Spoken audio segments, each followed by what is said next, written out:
कहानी की शुरुआत आज से 300 साल पहले अचानक दुनिया में हेवनविल मैनिफेस्ट होती है और पूरी धरती पर जगह जगह सीक्रेट रिलम्स और डंजन्स खुल जाते हैं। इन पोर्टल्स में से कई सारे खूंखार मॉन्स्टर्स निकले जिन्होंने इंसानियत को अंत की ओर धकेल दिया। चारों तरफ बस तबाही और खौफ का मंजर था। मगर जब अंधेरा बढ़ता है तो रोशनी की किरण भी दिखती है। इसी शुरुआती उथल पुथल के बाद उभरे क्लास चेंजर्स। ये वे लोग थे जिन्होंने खास शक्तियां हासिल की थी। इन क्लास चेंजर्स के पास गजब की ताकत थी। इन्होंने अपनी पावर्स का यूज करके राक्षसों को पीछे धकेलना शुरू किया और अंततः दुनिया को विनाश से बचा लिया। अब इंसान सिर्फ अपनी रक्षा ही नहीं कर रहे थे बल्कि सीक्रेट रिलम्स में घुसकर खजाना और रिसोर्सेज की तलाश भी कर रहे थे। और अब हमें एक एकेडमी की अवेकनिंग सेरेमनी दिखाई जाती है जहां पर एक बंदा जिसका नाम बेई वोंग है वो क्लास अवेकनिंग में फेल हो जाता है। दूसरी तरफ बेई ली जिसे स्वॉर्डमैन क्लास मिलती है कॉम्बैट टाइप, वो बहुत ही खुश होता है। और तीसरा बंदा हो वोंग जिसकी क्लास सक्सेसफुल होती है लेकिन वो निराश होता है क्योंकि उसे लाइफ टाइप क्लास अवेकनिंग मिली होती है। ये क्लास दुनिया की सबसे बेकार क्लास मानी जाती है। और अब हमें बताया जाता है कि क्लासेस को 3 भागों में डिवाइड किया गया है, एक कॉम्बैट टाइप, सपोर्ट टाइप और लाइफ टाइप। कॉम्बैट टाइप जो सबसे ताकतवर क्लास होती है और लाइफ टाइप जो जिसे लोग कचरा मानते हैं।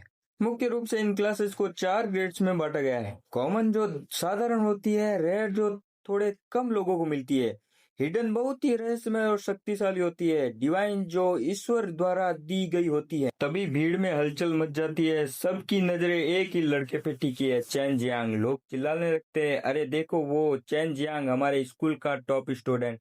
हर कोई हैरान है और क्योंकि चारों तरफ कुछ बहुत ही अजीब और पावरफुल हो रहा है। ये तो सही में एक डिवाइन क्लास की अवेकनिंग है। जियांग के सामने एक ट्री अपेयर होता है। इसके बारे में हमें बाद में बताया जाएगा। आखिरकार जियांग ने किसी क्लास को इस जगह पर अवेक किया है क्योंकि इस जगह पर क्लास चूज करने को नहीं मिलती। इसी के साथ जो प्रिंसिपल होता है वो इस जगह पर आ जाता है और कहने लगता है कि इस जगह पर तुम काफी ज्यादा टैलेंटेड थे। मुझे इसके बारे में तो पता था पहले से ही कि तुम एक वॉरियर जरूर बनोगे, लेकिन इस जगह पर तुम्हें डिवाइन रैंक की अवेकनिंग को भी हासिल करोगे, मुझे इसके बारे में पता नहीं था। तभी इस जगह पर जियांग है जो कहने लगता है कि लेकिन आपकी बात इस जगह पर सही है, लेकिन मैं इस जगह पर कोई वॉरियर नहीं हूँ। ये सुनने के साथ ही वे हैरान हो जाते हैं और कहने लगते हैं कि तुम क्या इस जगह पर कोई सपोर्टर हो या सपोर्ट टाइम क्लास में भी इस जगह पर डिवाइन रैंक काफी ज्यादा मायने रखती है। लेकिन तभी हमारा हीरो क्या बताने लगता है कि मैं क्रिएशन क्लास से हूँ, मैं प्लांट्स को पूरी तरीके से मैनिपुलेट कर सकता हूँ। और वो इस बारे में काफी सारी और चीजें प्रिंसिपल को बताने लगता है। लेकिन जब प्रिंसिपल को क्रिएशन क्लास के बारे में पता चलता है कि चेन जियांग ने क्रिएशन क्लास को अवेक किया है तो वो इस पर कहने लगते हैं कि यह तो पूरी तरीके से बेकार है क्योंकि क्रिएशन क्लास कभी भी फाइटिंग में इन्वॉल्व नहीं होते। और भले ही ये क्रिएशन क्लास डिवाइन रैंक पर हो लेकिन फिर भी कोई मायने नहीं रखता। तभी इस पर चैन उनसे बात करने लगता है। तभी वह इस पर कहते हैं, हमें माफ कर दो, अभी तक हमने जितने भी रिवॉर्ड की बात की थी वो सारे के सारे कैंसिल होते। इसे सुनने के बाद हमारा हीरो वहां से जाने लगता है। सभी स्टूडेंट उसका मजाक उड़ा रहे होते हैं और उसके क्लासमेट्स भी मजाक उड़ाते हैं और कहने लगते हैं कि ये अपने आप को क्लास में काफी ज्यादा बड़ा चढ़ाकर बताता था, लेकिन अब देखो इसे कचड़े के अलावा और कुछ नहीं है। उसके आसपास जितने भी उसके दोस्त थे वो भी उसका मजाक उड़ा रहे होते हैं और उसकी काफी ज्यादा बेइज्जती कर रहे होते हैं। ये सारी चीजें देख के हमारा हीरो काफी ज्यादा उदास हो जाता है और अब हम देखते हैं वो आगे बढ़ता है और स्माइल करने लगता है और वह अपने मन में सोच रहा होता है कि इस दुनिया में ताकत ही सब कुछ है। अभी कुछ समय पहले ये लोग मुझे मिस्टर जियांग कहकर बुला रहे होते हैं, लेकिन अब जब मुझे लाइफ टाइप क्लास मिली है तो उनका एटीट्यूड सडनली चेंज हो गया है। क्या ये लाइफ टाइप क्लास इतनी बुरी है? तभी हमारे हीरो के सामने स्क्रीन पॉपअप होती है। उस स्क्रीन पे लिखा होता है कि आपने अपनी क्लास अवेकन कर ली है। क्लास का नाम है स्पिरिट नेचुरल डिवाइन लेवल और लिखा होता है जार कैटास्ट्रॉफिक सिस्टम अनलॉक और इंटेल ब्रूड मदर अनलॉक। और लास्ट में लिखा होता है कि क्या आप इस सिस्टम को एक्टिव करना चाहते हैं। और फिर हमारा हीरो अपने बारे में बताता है, वो अपना नाम बताता है चैन जियांग, और वो कहता है कि मैं मरने के बाद फिर से रिबॉर्न हुआ इस क्लास चेंजर्स की इस दुनिया में। डार्क एज के एंड के बाद इस दुनिया में डंजन्स और मॉन्स्टर भर चुके हैं। उस दिन के बाद से इस दुनिया में बाकी सभी चीजों से ऊपर ताकत को ही माना गया है। मैं इस दुनिया में एक ऑर्फन के रूप में रिबॉर्न हुआ। मुझे इस दुनिया में सरवाइव करने के लिए एक रास्ता ढूंढना था। इसलिए मैंने सोचा कि मुझे सरवाइव करने के लिए अपनी स्किल पर रिलाय रहना होगा, और फिर मैंने 18 साल होने से पहले अपने आप को बहुत ही ट्रेन किया। लेकिन मुझे 1 महीने पहले इस सिस्टम के जागने की उम्मीद नहीं थी। और फिर हमारा हीरो सिस्टम को देखता है और फिर अपने मन में सोचता है कि जार्क, जिसने डार्क एज के दौरान इंसानियत को बहुत ही भयानक नुकसान पहुंचाया था, लेकिन यह बहुत ही शक्तिशाली अस्तित्व है। मैंने सुना है कि पिछले आपदा के दौरान 12 ह्यूमन किंग्स में से 9 जार्क को सील करने के लिए खुद को बलिदान कर दिया था। फिर हमारा हीरो मुट्ठी बंद करता है और कहता है कि इस दुनिया में ताकत ही सब कुछ है, चिंता की कोई बात नहीं, जब तक मैं इसका उपयोग कर सकता हूँ। अगर ये जार्क पावर है तो इससे क्या फर्क पड़ता है। फिर कहता है यस, सिस्टम को एक्टिव करो। फिर हम देखते हैं हमारा हीरो एक अलग ही डायमेंशन में पहुंच जाता है, जहां पर नीचे ब्लैक वाटर टाइप कुछ होता है। फिर हमारा हीरो कहता है कि ऐसा लगता है मैं अपनी कॉन्शियसनेस में पहुंच गया हूं। और फिर हम देखते हैं हमारे हीरो को, जो एक ग्लोइंग बड़े ट्री के सामने खड़ा होता है और अपने मन में सोचता है कि क्या ये मेरा टैलेंट है, मुझे एक्सपेक्ट नहीं था कि ये एक ट्री होगा। इसी दौरान और भी कई सिस्टम विंडोज उसके सामने खुलने लगी। अब जंग चेन को पता चला कि उसकी क्लास में कई अलग अलग टैलेंट हैं। इन टैलेंट का नाम था evolutions of on all things, लेकिन हर एक को इस्तेमाल करने के लिए कुर्बानी देनी पड़ती थी। इन्हें हर 10 दिन में सिर्फ एक बार यूज किया जा सकता था, और वह भी सिखी टारगेट पर। पहली टैलेंट का नाम था fruits of on all things. इसमें अगर जंग किसी चीज की कुर्बानी देता है तो फल की ग्रोथ जल्दी हो सकती है, और साथ में एक स्पेशल फल भी गिर सकता है। वो फल क्या होगा, ये रैंडम होता है। दूसरी टैलेंट थी इम्प्रूव्ड ग्रोथ। इसकी मदद से वो किसी भी जिंदा चीज की ग्रोथ रेट बढ़ा सकता है। इस वक्त यह ग्रोथ रेट 10% तक बढ़ा रही थी। इसका मतलब था कि जंग इस टैलेंट से किसी भी जीवित चीज की ग्रोथ को तेज कर सकता है। इस टैलेंट का कूल डाउन टाइम सिर्फ 8 घंटे का था। जंग चेन ने फिर से अपनी ठुड्डी पर हाथ रखा और सिस्टम विंडो को ध्यान से देखने लगा। उसने सोचा, यह सिस्टम तो काफी अच्छा है, यह खुद ही मेरी टैलेंट का एनालिसिस कर चुका है। हालांकि उसकी टैलेंट में सीधी कॉम्बैट पावर नहीं दिख रही थी, लेकिन हर एक टैलेंट को सिस्टम के साथ मिलाकर यूज किया जा सकता था। उसी वक्त जब वह थोड़ा ध्यान भटका हुआ था, एक नई सिस्टम विंडो सामने आई। क्या तुम मदद इंसेक्ट को समन करना चाहते हो? जंग चेन ने बिना किसी हिचकिचाहट के कहा, हाँ, समन करो। अगले ही पल जमीन के नीचे से एक भयानक एनर्जी बाहर निकलने लगी। सिस्टम ने फिर से नोटिफिकेशन दिया कि मदर इंसेक्ट को समन किया जा रहा है। जंग चेन उस एनर्जी को घूरता रहा और सोचने लगा, इस मदर इंसेक्ट की प्रेजेंस बहुत जबरदस्त है।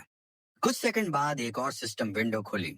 नेचुरल कैलेमिटी रैंक की मदद इंसेक्ट 9 विंग्स ऑफ मायस्मा का सफलतापूर्वक समन हो गया है। वह जो जीव था वो कोई मामूली कीड़ा नहीं था, वो एक विशालकाय राक्षसी कीट थी।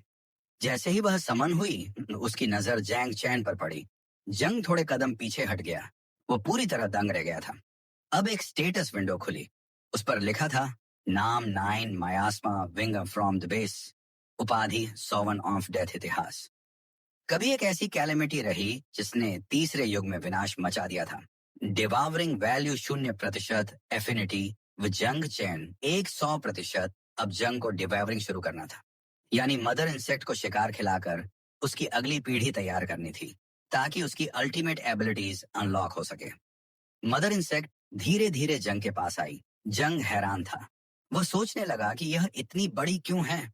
उस मदर ने जय की तरफ देखा और बोली, मास्टर। उसने खुद को इंट्रोड्यूस किया, मेरा नाम है लिटिल 9 और मुझे बहुत भूख लगी है। मुझे कोई भयानक जीव चाहिए खाने के लिए। एक और सिस्टम विंडो खुली। इंसेक्ट मदर की ग्रोथ रेट अब 10% बढ़ गई है। अब जेंग उसे एनहांस कर सकता था। खास बात यह थी कि पहला एनहांसमेंट करने के लिए कोई भी सैक्रिफिशियल ऑब्जेक्ट की जरूरत नहीं थी, thanks to its edge talent. Jung Chen ने अपना सिर थोड़ा ऊपर उठाया, सिस्टम विंडो की ओर देखा और सोचा, जब पहले अपग्रेड में कुछ देना ही नहीं है तो इसमें देर किस बात की। बिना वक्त गवाए जंग चेन ने सिस्टम को कहा, उसे अपग्रेड करो।